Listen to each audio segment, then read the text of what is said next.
지난주였습니다. 돌산길을 운전하다가 처참한 광경을 목격했습니다. 작은 고양이가 자동차 바퀴에 갈렸습니다.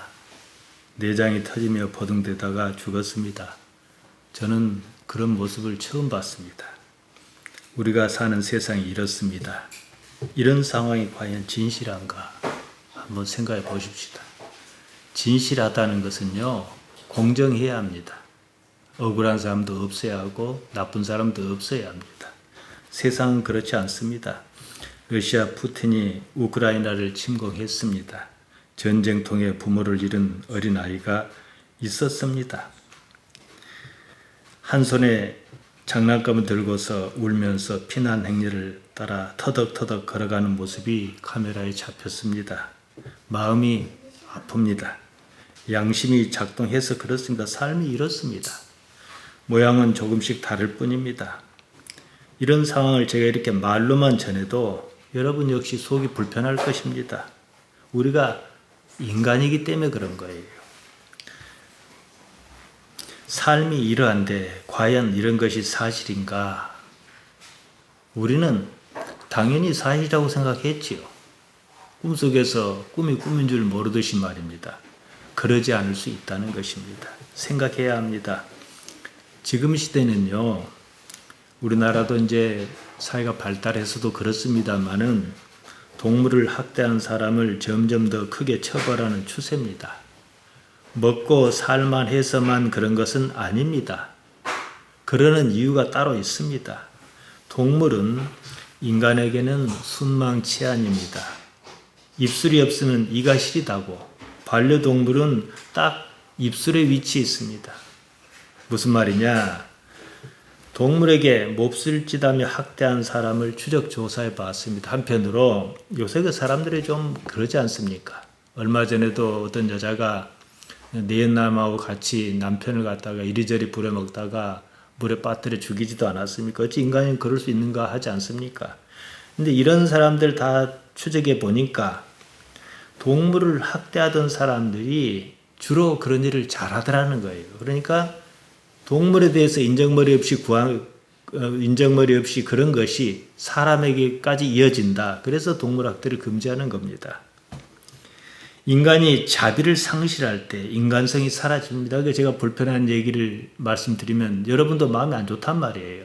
이게 인간이거든요. 자비, 엘레오스입니다. 긍휼히 여기는 마음입니다. 아이들이 우리 집사람들이야 뭐 컴퓨터를 사용하는 세대는 아니니까 아이들이 컴퓨터로 게임합니다. 컴퓨터 게임이 주로 뭡니까? 막 찌르고 쏘고 이런 게 참 많아요. 근데 왜냐? 게임이니까요. 깨고 부수고 그럴 수 있습니다. 어차피 게임이니까요. 죽이고 죽는 일이 있어야 게임이 실감나고 재밌습니다. 현실에서는 그럴 수 없으니까. 게임이 그럴 수 있는 것은요, 사실이 아니니까요. 근데 한 걸음 물러서서 생각해 보십시다. 지금 내가 사는 이 삶이 사실이라는 증거는 어디에도 없습니다. 때문에 우리의 믿음의 조상들은 다른 데서 증거를 찾았다는 사실을 아십니까? 히브리서 11장 1절과 2절이 그 말입니다. 믿음은 바라는 것의 실상이요. 제가 지난 시간에 말씀드렸어요. 내가 바라는 것이 실상으로 이루어진다는 뜻이 아니에요. 이게 수동형으로 쓰였습니다. 믿음은 결국 뭡니까? 내가 무엇을 신앙생활을 잘 하다가 열심히 하나님을 섬기다가 뭔가 바래지는 것이 있었다는 것이에요. 그것이 실상이라는 거예요. 여기가 실상이 아니고요. 보지 못하는 것의 증거니 선진들이로서 증거를 얻었느니라. 이 증거란 말이 두 번 나옵니다. 앞에 나오는 말과 뒤에 나오는 말이 다릅니다. 이런 번역을 좀 달리 했으면 좋았을 뻔합니다. 앞에 나온 말 엘렌코스, 앞에 증거라는 말, 드러난 것, 실제 사실. 그걸 증거로 찾았다 이 말이에요. 뭘로요? 믿겨지는 믿음으로요. 믿음의 사람이 찾은 실제 세계는 이런 세상이 아니었다 이 말이에요. 그러니까 한 번도 가본 적이 없는 저 세상을 기다리고 고대하고 바라는 마음이 내게 없으면 믿음이 없는 것이요. 뒤에 나오는 증거를 얻었느니라 이렇게 번역한 말 마르티레오입니다. 증언하다, 입증하다 이런 뜻입니다. 저 믿음의 선전이 세상에서 무엇을 찾았느냐? 그리고 자기 스스로 무엇을 입증했느냐는 거예요. 지금 이 삶이요, 게임 속의 한 장면이라 해도 그것이 아니라는 증거를 찾을 수가 없습니다. 우리는요. 왜냐? 무엇이 사실인가 또는 아닌가 이런 기준점이 없기 때문입니다. 증거는 여기서 저기를 가늠할 수 있는 기준점이에요. 누가 어떤 폭행 사건이 일어났어요. 누가 흉기로 상대방을 해했습니다. 그러면요, 너가 흉기를 들고 있었지 않느냐, 이것을 가지고 저 사람에게 해를 입혔다 증거를 찾는 것과 같은 거예요. 그런 기준점이지요. 근데 이 삶은 기준적으로 삼을 수가 없어요. 아까 그러고 그런 일이 아니야. 그것은 그냥 넘기겠다는 뜻이지 합리적인 이해는 아닙니다. 우리가 교회 나왔습니다. 왜 나왔습니까? 무엇 때문에 무엇을 얻으려고 예수님을 믿노라 그럽니까? 이 삶은 다는 아니다. 이런 무엇이 있기 때문이 아니겠습니까? 이 삶이 다는 아니다. 그 말의 의미는 이 삶은 헛것이다. 헛것이라고까지 확신은 못하면 헛것일 수 있겠구나. 그런 것이지요. 그러면 실제의 것을 추구해야 하지 않겠습니까? 그래서 이 자리에 온 것입니다. 그것이 아니라면 우리가 이 자리에 나올 아무런 이유가 없습니다. 우리가 예수님의 말씀을 복음, 복스러운 소식이다 그러지 않습니까? 예수님의 복음에서 가장 큰 가치가 무엇입니까? 영생이에요. 다른 무엇도 아닙니다. 요한복음 3장 16절이 그것 아닙니까? 하나님께서 세상을 이처럼 사랑하사 독생자를 주셨으니 이는 저를 믿는 자마다 멸망치 않고 영생을 얻게 하려 하심이라. 예수님을 이 세상에 보내신 것은 우리가 멸망하지 않도록 실제 세상을 추구하도록. 왜 이 세상이 실제가 아닙니까? 죽으니까요. 영생, 조엔 아이오니입니다. 물론 영생이란 말은 어느적 한계가 있습니다. 왜냐하면 오래오래, 영원이라면 오래오래 그런 뜻이잖아요. 근데 원래 의미는 그런 뜻은 아니에요. 시간 위에 있는 세상이죠. 조에가 아이오니오스, 삶이 그냥 아폴림이 멸망하고 그냥 사라지지 않고 마는 것이 아니다. 이 말씀이거든요. 즉 죽는다고 그냥 죽고 마는 것은 아니다 이겁니다. 흔히들 어찌 생각합니까? 죽으면 다 끝난다고 생각해요. 그러니까 여기서 관점은 일정해야 해요. 내가 죽을 것이다. 아무개가 죽었다. 그러니까 나도 죽을 것이다. 이러면은 몸의 관점만 갖고 볼 것인지 그 사람의 본질 관점에서 볼 것인지 왔다 갔다 하면 곤란하다 이 말이에요. 그러니까 죽으면 다 끝난다 그런데 그러고 말 것이냐 여기에 대한 검증이 어디에도 없다 이 말씀입니다. 나사로가 죽었을 때였습니다. 오라비 나사로의 죽음을 슬퍼하는 마르다에게 예수님께서 이같이 말씀하셨습니다. 요한복음 11장 25절 26절입니다. 나는 부활이요 다시 살아나신다 이거거든요. 나는 부활이요 생명이니 산다. 나를 믿는 자는 죽어도 살겠고 무릇 살아서 나를 믿는 자는 영원히 죽지 아니하리니 이것을 내가 믿느냐 그러셨어요. 자 보십시다. 이 말씀을 헷갈려합니다. 죽어도 이 말씀에서 핵심은요. 간단히 얘기하면 죽어도 산다 이 말씀이에요. 그러니까 이어지는 살아서 나를 믿는 자는 영원히 죽지 않는다는 말씀은요. 앞에 나오는 죽어도 산다는 말씀을 보충해서 반복해서 강조해서 하는 말씀입니다. 한마디로 죽음은 없다. 죽어도 죽는 것이 아니다. 죽음을 부정하신 겁니다. 죽어도 사니까 결국 사는 거 아니겠습니까? 죽으면 그냥 끝나버리면 끝나면 그냥 거기서 끝난다 하겠는데 죽어도 사니까 사는 거잖아요. 영원히 안 죽으니까 그 역시 결국 사는 거 아니겠습니까? 이런 삶이 다는 아니라는 거예요. 죽어도 산다. 죽음이 없다. 우리는 처음부터 이것을 전제하고 이것을 믿겠노라 하고 교회에 나왔습니다. 그러면 끝까지 이 부분을 탐구해야 하는 거예요. 복은 좋은 거예요. 그러나 이걸 여러분이 기억하셔야 해요. 죽으면 쓸데없는 것은 쓸데없는 겁니다. 물론 살자니까 어느 아버지가 악한 자라도 너희가 자녀에게 좋은 곳으로 줄 줄 알거든. 예수님께 왜 이 말씀 하셨겠습니까? 그것은 아버지 일이란 얘기고 우리 일이 아니라는 거예요. 죽음이 없다. 우리는 이것을 전제했습니다. 그래서 교회 나왔고 믿노라며 세례를 받았습니다. 그러면 거기에 걸맞는 삶을 살아야 하는 거, 이게 신앙생활입니다. 우리가 예수님을 믿지 않습니까? 신약 성경은 구약 성경과 달리 예수님을 중심으로 이야기를 펼칩니다. 구약 성경이란 용어는 우리 기독교 관점에서 쓰는 명칭입니다. 구약 성경은 기독교와 유대교와 이슬람교의 중립적 용어로 이들 다 있거든요. 히브리 성경이라 그래요. 구약 성경만 놓고 보면 기독교와 유대교와 이슬람교가 뿌리가 같다. 이들 세 종교를 이른 바 아브라함계다 그래요. 신약 성경은 기독교를 구분하는 잣대입니다. 우리에게 이 기독교가 기독교일 수 있는 것은 신약 성경 때문이에요. 신약 성경은 예수님을 중심으로 세계관을 펼칩니다. 그래서 예수교라 통하지 않습니까? 신약 성경은 예수님께서 하신 말씀, 곧 복음이 핵심입니다. 구약 성경과 달리 어떤 이상국을 말해요. 이상국, 이상적이며 완전한 나라를 뜻하는 말입니다. 천국이니 하나님의 나라니 새하늘과 새 땅이니 이런 말이 다 그것 아니겠습니까? 베드로후서 3장 13절에 이렇게 나옵니다. 우리는 그의 약속대로 의에 거하는 바 새 하늘과 새 땅을 바라보도다. 즉 여기 말고 무엇인지 모르지만 여기가 아닌 그곳을 바라는 게 없으면 신앙이 여물지 않은 거죠. 계시록 21장 1절에 이렇게 나옵니다. 또 내가 새 하늘과 새 땅을 보니 처음 하늘과 처음 땅은 없어졌고 바다도 다시 있지 않더라. 처음 하늘과 처음 땅이 뭡니까? 여기지요. 이것은 없어질 것이라는 거죠. 이것이 예수님께서 추구하신 세상입니다. 이것을 천국이니 하나님의 나라니 이런 개념으로 다양하게 설명하는 거예요. 이처럼 우리 기독교가 바라는 세상은 지금 이런 세상은 아닙니다. 문제는 저 세상의 그림을 그릴 수가 없다는 거예요.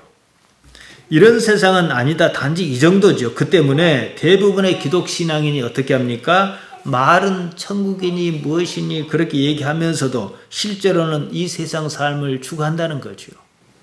그러니까 신앙이 엉망인 거예요. 천국을 말하면서도 현세에 집착합니다. 그래서 교회가 이상하고 삶이 이상한 거예요.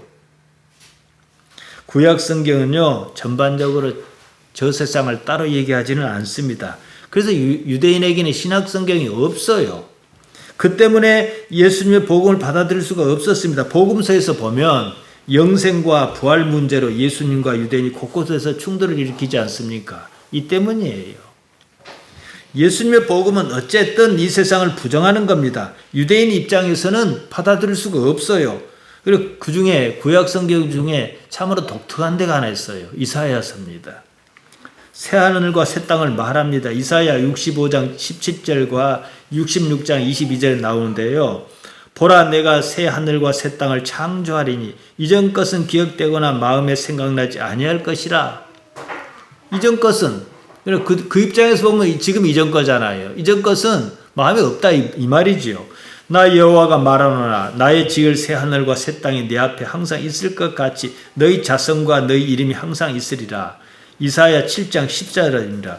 그러므로 주께서 친히 징조로 너희에게 주실 것이라. 보라 처녀가 잉태하여 아들을 낳을 것이요 그 이름을 임마누엘이라 하리라. 누가 생각납니까? 예수님이지요. 이사야가 예수님의 등장을 예언했다. 그리 봅니다. 그랬던지 저랬던지 지금 우리에게 그것은 그다지 중요하지 않습니다. 그런다고 그러고 저런다고 저러냐. 아무튼 그렇습니다. 이사야 53장 1절에서 6절은 예수님의 고난을 예언한 것이다. 우리가 이렇게 봅니다. 그래서 우리가 고난주간에는 여기를 많이 언급합니다. 그 중에서 보면요. 그는 실로 우리의 질고를 지고 우리의 슬픔을 당하였거늘 우리는 생각하기를 그는 징벌을 받아서 하나님께 맞으며 고난당한다 하였노라.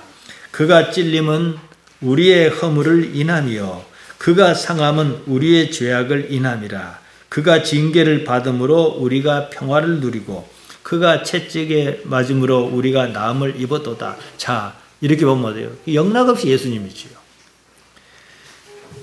신약 성경 어디보다도 예수님의 고난을 더 생생하고 사실적으로 그리고 있습니다.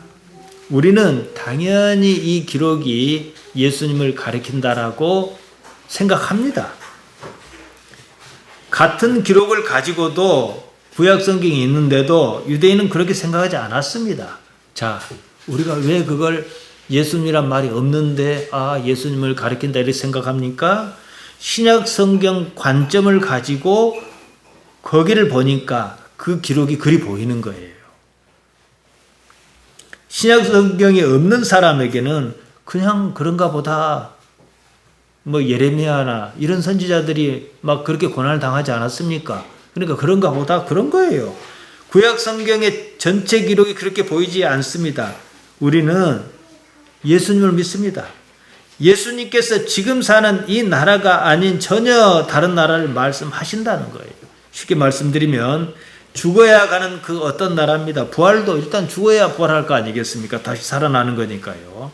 죽으면 다 끝난다는 생각이 의식을 지배하는 한, 죽어도 안 죽는다는 의식이 생기지 않는 한, 예수님께서 말씀하신 그 나라는요, 턱끝만큼도 먹혀들지 않습니다.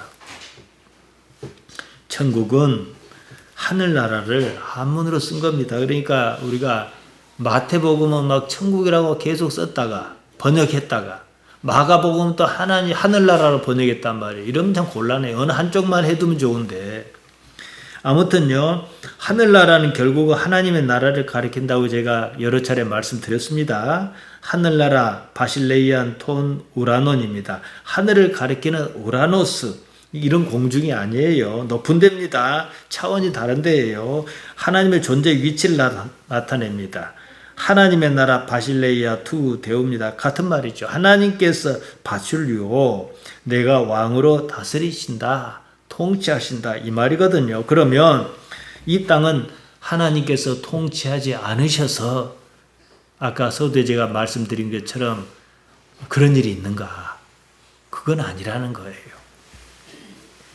물론 그 나라에 완전히 들어가면은 이런 육체를 갖고 있지 않기 때문에 아픔이나 슬픔 같은 건 없을 거예요.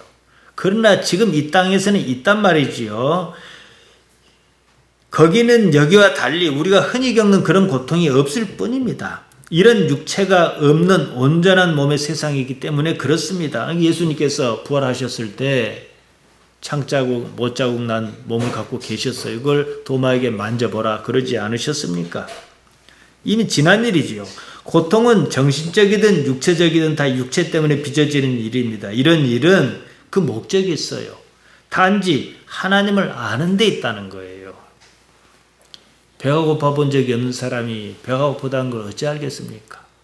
그러지 않겠습니까? 아파 본 적이 없는 사람이 아프다는 걸 어찌 알겠습니까? 예수님께서 등장하시기 전까지는 이런 개념은 없었습니다. 때문에 구약 성경을 기반하는 유대인에게는 영생의 개념이 안 잡히는 거예요. 자, 이래놓고 우리가 오늘 읽은 대목을 한번 보자고요. 어떤 율법사가 예수님께 질문했습니다. 내가 무엇을 하여야 영생을 얻으리까? 이렇게 물었습니다. 여기서는 또 친절하게 누가는요, 예수님을 시험하기 위해서 그랬다 이렇게 기록하고 있습니다. 시험하다 에크페라이조입니다. 우리가 아는 그대로예요. 마태복음 4장에 보면은 사단이 예수님을 유혹해서 시험하는 장면이 나오지 않습니까? 예수님께서 사단에게 말씀하십니다. 마태복음 4장 7절이에요. 주 너의 하나님을 시험치 말라. 여기서 시험하단 말이 에크페라이조입니다. 에크가 빠진 페라이조는 시도하다 이런 뜻으로 번역합니다. 에크는 어디 밖으로 이런 거거든요. 전치사입니다. 율법사가 영생을 가지고 예수님을 시험하려는 의도가 무엇인지 본문에는 잘 나타나 있지 않습니다. 하지만 미루어 짐작할 수는 있습니다. 제가 앞서 길게 말씀드린 이유가 이 때문입니다. 율법사는 유대인이거든요. 영생이 무엇인지 모르는 것이 정상입니다. 근데 영생에 관심도 없으면서 그것이 어떻게 가능하냐? 이런 식이지요. 그러니까 예수님에게서부터 어떤 허점을 발견하려 했던지 어쨌든지 그겁니다. 어떻게 말하는가 보자. 이거거든요. 지금 아마 유대인도 그럴 거예요. 율법사는 계명이라면 자신이 있었습니다. 율법사가 무엇을 하여 영생을 얻으리까 이렇게 물으니까 예수님께서 그가 잘 아는 계명으로 반문하듯 되물으셨습니다. 누가복음 10장 26절입니다. 율법에 무엇이라 기록되었으며 내가 어떻게 읽느냐? 율법사가 대답합니다. 내 마음을 다하며 목숨을 다하며 힘을 다하며 뜻을 다하여 주 너의 하나님을 사랑하고 또한 내 이웃을 내 몸과 같이 사랑하라 하였나이다. 10개의 계명을 딱 2개로 요약을 잘했습니다. 다 아는 내용입니다. 예수님께서도 내 대답이 옳도다 그러셨습니다. 이를 행하라 그러면 살리라. 그러면 내가 죽지 않고 영생하리라 이 말씀이거든요. 그러자 율법사가 또 이렇게 말합니다. 이 사람이 자기를 옳게 보이려고 율법사가 자기를 옳게 보이려고 했다. 영생에 관심이 있어서 질문했다라고 보기 어렵다. 이거거든요. 예수께 여짜오되 그러면 내 이웃이 누구오니까? 그러면 내 이웃이 누굽니까? 이렇게 다시 물으니까 이제 얘기를 하나 하시는 거예요. 여러분이 자주 들어서 잘 아는 내용입니다. 간단히 말씀드리겠습니다. 어떤 사람이 예루살렘에서 여리고로 내려가는 길이었어요. 강도를 만났습니다. 강도가 뭐 좋게 보냈겠습니까? 옷도 벗기고 가진 것 빼앗고 어떻게 했는지 몰라도 죽게 생겼다. 성경이 이렇게 기록합니다. 마침 그 길에 제사장 한 사람이 지나갔어요. 강도를 만나 죽게 생긴 사람을 봤습니다. 안 본 것으로 하고 피하여 지나갔습니다. 레위인이 또 거기를 지났습니다. 그 역시 못 본 채 하고 피했습니다. 이번에는 사마리아 사람이 거기를 지나갔습니다. 모른 채 하지 않았다는 거예요.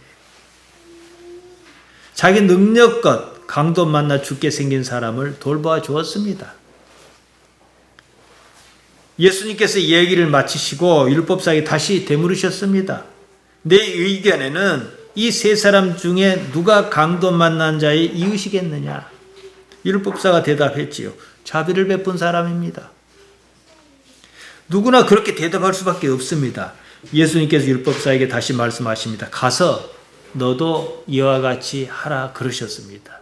어떻게 하란 말이에요? 강도 만난 사람을 보거든 이것저것 따지지 말고 살려놓고 봐라. 근데 제사장이 어떤 사람이에요? 하나님 섬기는 사람이잖아요. 레위인이 어떤 사람이에요? 그 족속이 역시 그 집안이잖아요. 너도 공경에 처한 사람을 보거든 제사장이나 레위인처럼 모른 체 하지 말고 할 수 있는 대로 자비를 베풀어라. 하나님을 사랑한다는 것은 좋다. 네가 하나님 사랑한다 그러니까 나도 인정하겠다. 그래놓고 하신 말씀이잖아요. 정리하면 누가 강도를 만난 사람이 이웃이겠느냐? 너는 강도 만난 사람의 이웃으로서 사마리아 사람처럼 마땅히 해야 할 그 일을 하겠느냐? 이 말씀입니다. 그러니까 하나님을 사랑하고 이웃을 사랑하는 것, 이웃을 구분하지 않고 따지지 않고 자비를 베푸는 것이 곧 영생 얻는 방법이다. 이 말씀하신 거예요. 자, 그러면은 자비를 베푼 거, 이 부분에 대해서 우리가 보는 한국의 교회는 별로 신경 쓰지 않는 것 같아요. 그러면 율법사만도 못한 거예요. 자비. 크게 사랑하고 가엾이 여기는 마음입니다. 원문에 엘레오스입니다. 긍휼이라고 번역하기도 합니다. 불쌍히 여겨야 하는 그것을 불쌍히 여기는 거예요. 여기 중요한 게 있어요. 조건 없이 말이에요. 호세아 6장 6절에 이런 말씀이 있습니다. 나는 인애를 원하고 제사를 원치 아니하며, 그러니까 제사는 매우 중요한 거예요. 근데 제사보다 뭐가 더 중요해요? 인애, 자비, 헤세드가 더 중요하다 이 말씀이에요. 번제, 제사에 하나 그 제물을 태워서 드린 게 번제잖아요. 매우 중요합니다. 하나님 아는 것을 더 원하신다 이러셨거든요. 인애, 어진 마음으로 남을 사랑하는 겁니다. 헤세드입니다. 자비입니다. 신앙 행위에서 제사는 무척 중요합니다. 하나님께서는 제사보다도 자비를 원하신다 이러셨어요.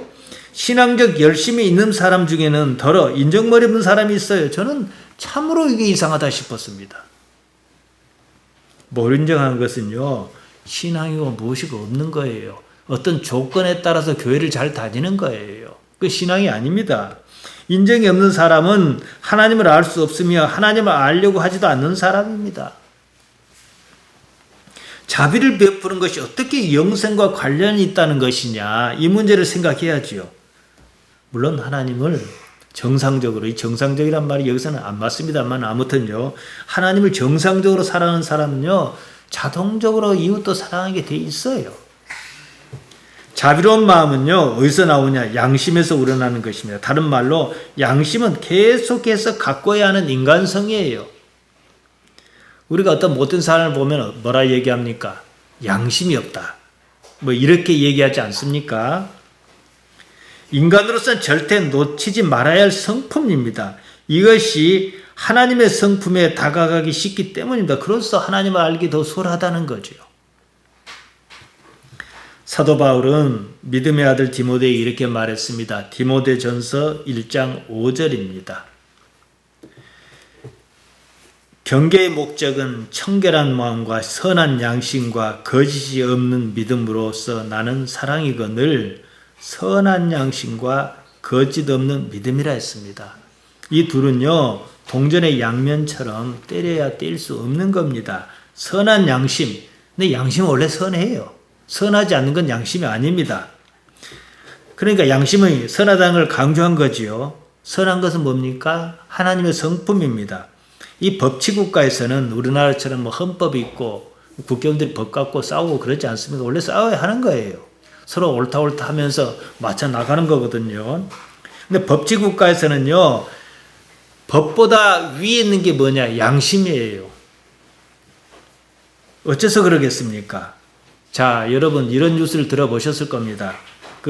뭐 여호와의 증인인가 뭔가 이런 데서는 자기는 양심의 판단에 따라 군에 가지 않겠다.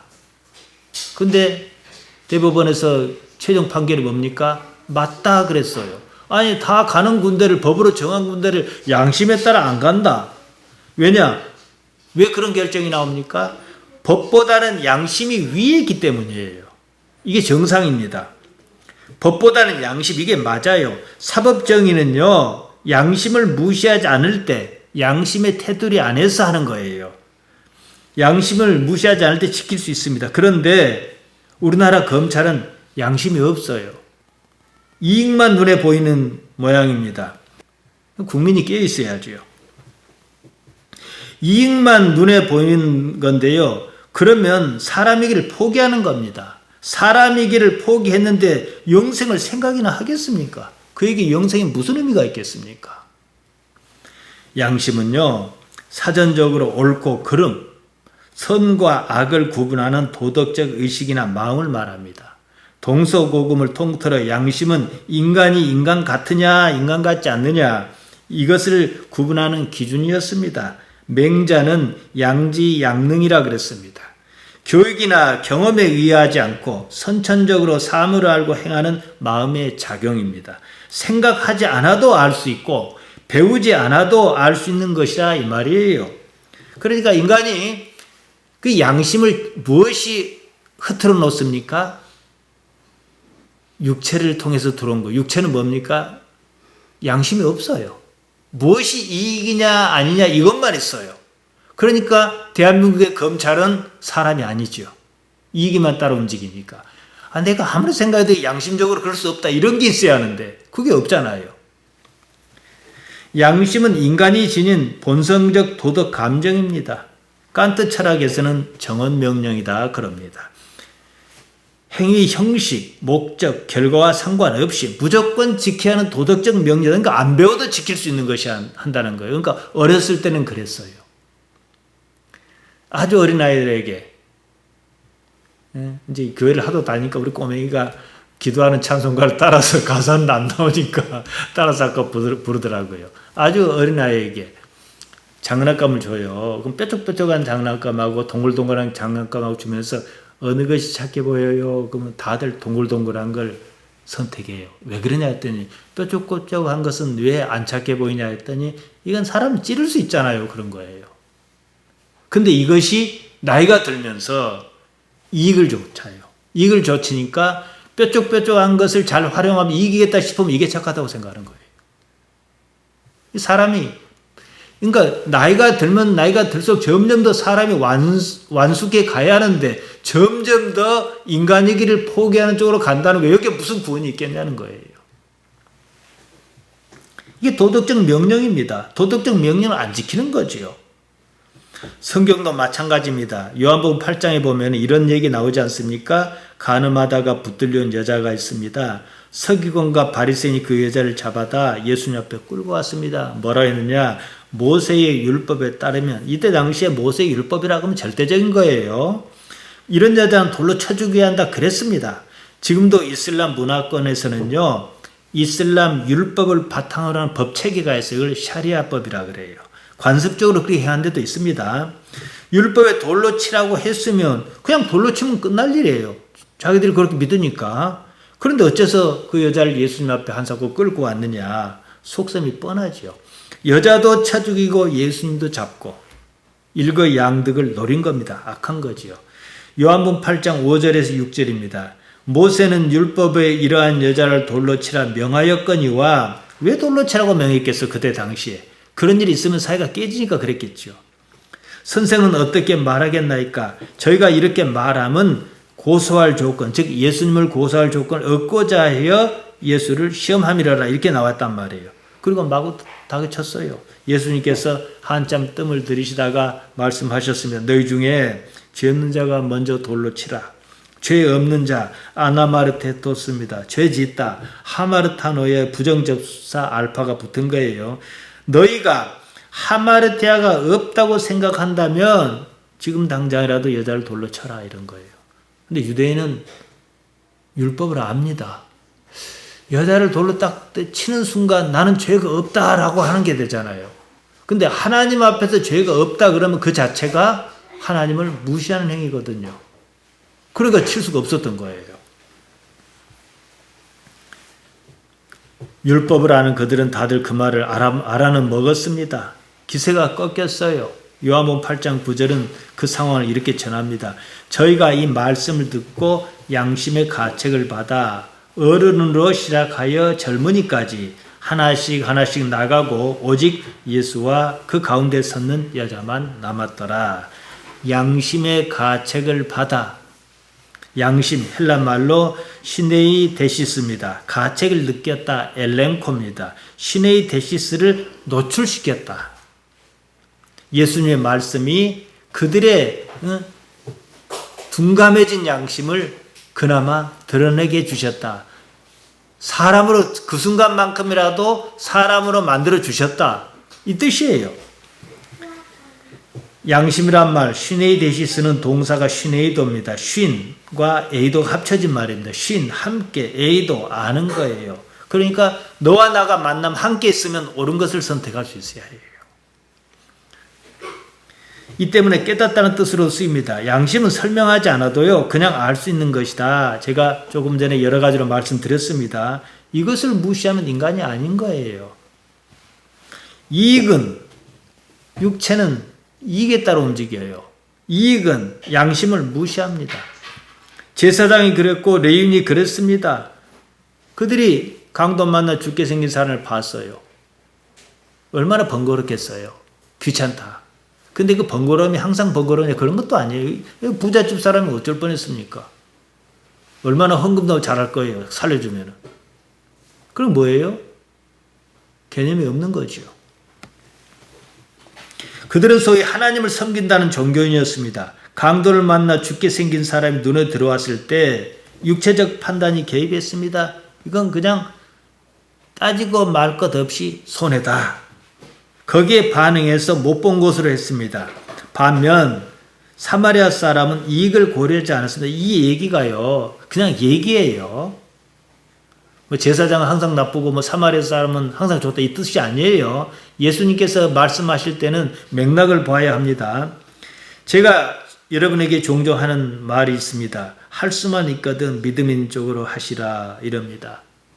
천리길도 한 걸음부터라고요. 믿음도요, 믿음을 가지려 할 때 생기는 거예요. 처음부터 큰 믿음 생기지 않습니다. 근데 다들 어떻게 해요? 큰 믿음 가지면 크게 무언가를 할 수 있을까? 큰 믿음을 요구해요. 근데 첫 걸음 떼지도 않아요. 작은 데서부터 하는 거예요. 예배도 믿음으로 하는 거고 이왕 나왔으니까. 양심은요 이처럼 갈고 닦는 것이에요. 육체의 판단에 따라 이익만 고려하면 그런 선택은 할 수 없습니다. 강도를 만난 사람이면 뻔합니다. 손해밖에 더 있겠냐 싶습니다. 그처럼 이익에 눈이 멀어 양심을 일으키는 데 소홀하다 보면 결국은 하나님조차 알 수 없는 지경에 빠진다 이 말씀입니다. 강도를 만나 죽게 생긴 사람이 눈에 들어왔습니다. 모른 척하고 그냥 지나갔습니다. 제사장이나 레위나 누구든 그러면 인간이 아니다 이 말씀이거든요.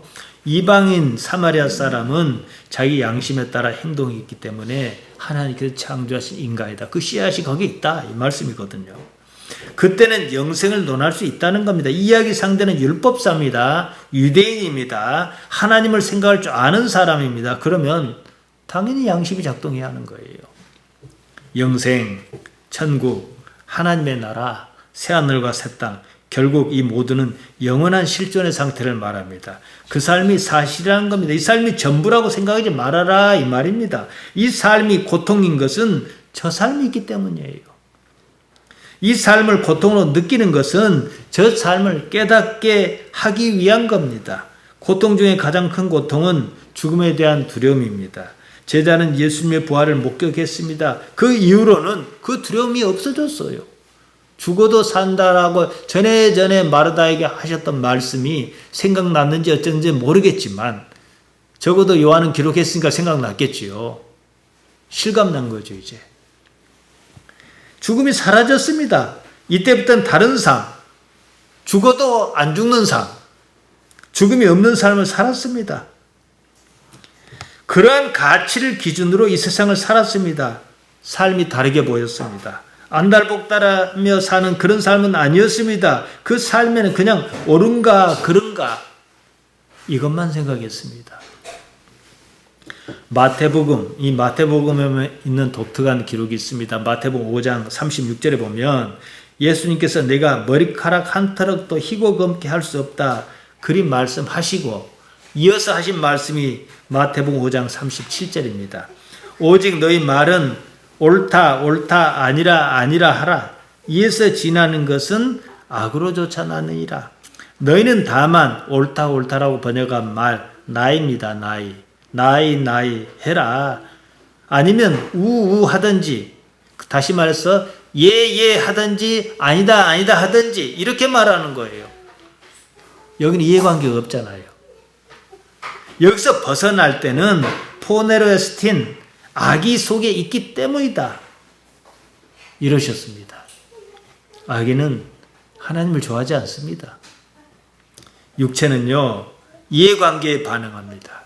육체를 따라 판단하려고 하지 않을 때, 이해관계를 우선으로 판단하지 않을 때 하나님의 나라가 눈에 들어옵니다. 요한복음 8장 15절입니다.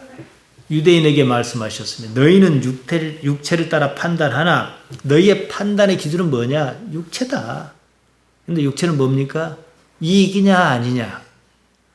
나는 아무도 판단치 아니하노라 이러셨습니다. 육체의 판단을 믿지 않는 데서 믿음이 시작합니다.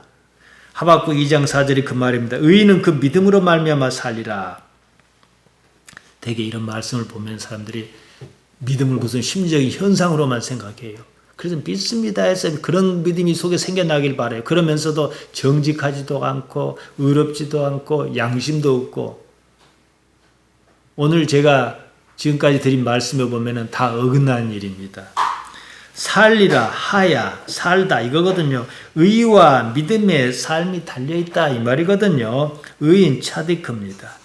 의인은 이익을 고려하지 않습니다. 그것이 옳으냐 아니냐 이것만 생각해요. 사마리아 사람이 강도 만난 사람을 도와줘서 무슨 이익을 봤습니까? 물론 얘기가 그 부분은 없어요. 그냥 한 거예요. 무엇에 따라서요? 뭐 정엄 명령이라도 좋고 양심에 따랐다 해도 좋고 양지양능이라 해도 좋고 제가 앞서 드린 말씀이 그겁니다. 그냥 해야 할 걸 한 겁니다. 왜냐? 의인은요, 이익을 고려하지 않습니다. 무엇이 옳은가 이것을 고려합니다. 왜요? 하나님 때문이에요. 그러니까 여기는 반드시 믿음하고 에무나하고 상관이 있을 수밖에 없겠지요. 그러니까 양심, 여러 가지로 설명해요. 선, 믿음, 정의 다 똑같아요. 믿음이 있노라고 입에서 말할 때마다 거짓말하는 사람이 있다면 믿음 없는 거예요. 그건 거짓 믿음이에요. 3. 영생이 여기 달려있다 이 말씀입니다. 요한복음 17장 3절에서 예수님께서 십자가 사역을 앞에 두고 기도하실 때 이런 말씀을 하셔요.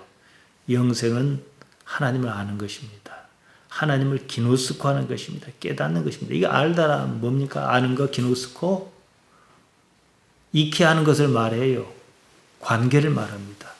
자, 우리 집사님들은 30년 가까이 저를 봤기 때문에 이것저것 설명이 복잡하면 누가 뭐라고 하면 어떻게 하면 내가 안다 그러지 않습니까? 그 어제 오늘 봐서 그렇게 할 수 있는 얘기 아니에요. 근데 평생 하나님을 내 나름대로 섬긴다고 섬겼습니다. 하나님 앞에 하나님의 사람으로 살려고 애썼습니다. 그런 삶을 평생 산 사람에게는요, 그래 보지 않은 사람에게 무슨 재주로 설명하겠습니까? 그렇지만 나는 압니다.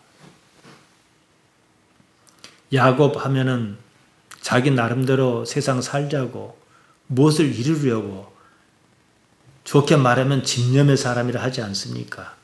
그러니까 복도 제대로 받아야겠다. 난 복 없으면 못 살겠다 해서 야복나루에서 하나님의 사람과 씨름하다가 환도뼈가 어긋나는 그런 일이 있었지 않습니까? 그래서 평생을 쩔뚝쩔뚝하며 살았습니다.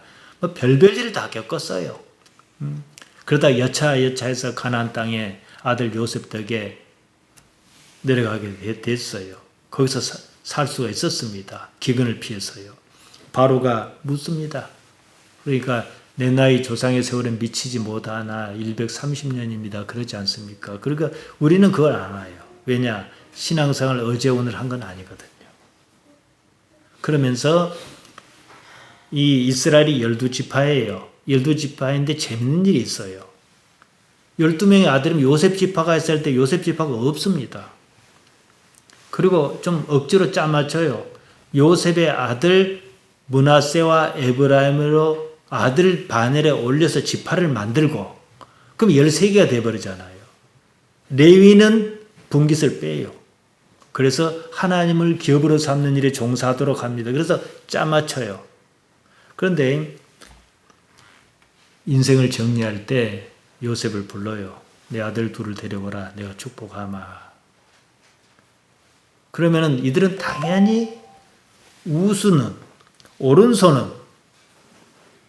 오른손은 장자의 복을 주고 좌수는 차자의 복을 줍니다. 그러니까 요셉이 아버지가 눈이 어두우니까 둘이 밀어요. 므낫세를 우수에 닿게 하고 에브라임을 좌수에 닿게 합니다. 근데 어떻게 했어요? 이렇게 안수를 해버린 거예요. 그래서 차자인 에브라임을 먼저 언급합니다. 에브라임과 므낫세라 그래요. 그러더니 요셉이 기분이 좋지 않아서 아버지 그게 아니고 이렇게 손을 바꾸려니까 어떻게 합니까? 안다 아들아 나도 안다. 그럼 하나님께서 이걸 원하신 걸 어떻게 할 거냐고요. 근데 안다 했습니다. 무엇을 알아요? 하나님을 안다는 거예요. 그건 설명할 수가 없어요. 아들아 미안한데 므낫세도 그만한 복이 있을 것이다. 그러나 하나님께서 이걸 더 원하신다. 이거 말로 설명할 수 없다. 이 얘기입니다. 마치겠습니다. 의와 믿음과 영원한 삶은요, 사실 하나 때문입니다. 이 삶은요, 끝납니다. 이 삶이 다는 아닙니다. 사는 날 동안에 육체를 너무 믿지 말고 하나님을 생각하시며 살기를 바랍니다. 기도하십시다. 하나님 우리 아버지, 참으로 부족하고 모자란 우리를 택하셨습니다. 하나님 홀로 영광 받으시고 우리를 영원의 세계로 이끌어 주옵소서. 예수님 이름으로 기도하옵나이다. 아멘.